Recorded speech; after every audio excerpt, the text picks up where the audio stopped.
Steve? Well, I do have one question for Warren, but I do have some comments I would like to make. And I'm frustrated by this because I've been accused of being partisan, of being an ideologue. And that's because of my stance on economic and constitutional issues, not because of any social positions I've taken. So when I think of partisan ideology, this is the very thing I think of. And it has no place at this level. This is the wrong venue for this type of legislation. We should not be here today. This is partisan ideology on display. And so, Mr. Kennedy, you've lambasted me for being an ideologue, for being partisan. And so I would just like to say I think that was hypocritical of you for bringing this forward today. I've got a question. Steve, why do you say this is partisan? Well, this is a progressive, liberal, Democrat ideal.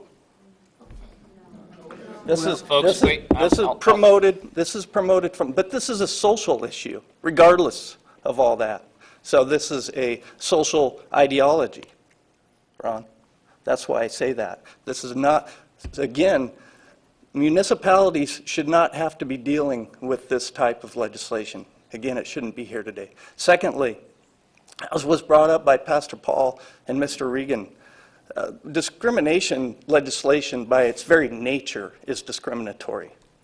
Any government action that forces a person to violate their conscience is discriminatory and has no place in a free society, period. As was brought up, this is polarizing.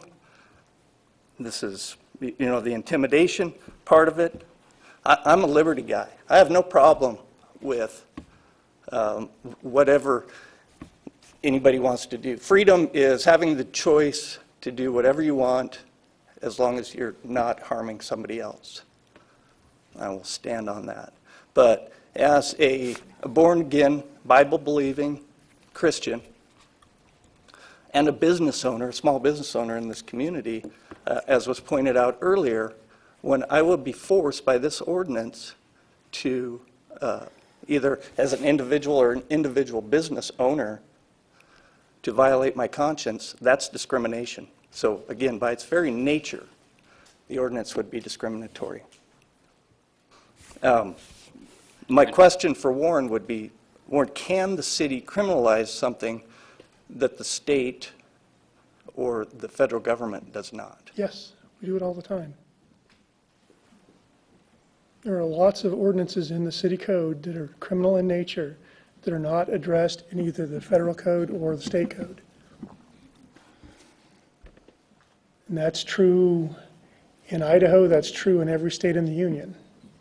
That's the nature of municipal corporations. We touch a lot broader base of things in some ways than the state or the federal government because we sort of are the lowest level service providing regulatory body that there is. And so we see things and have to regulate things that other bodies don't deal with.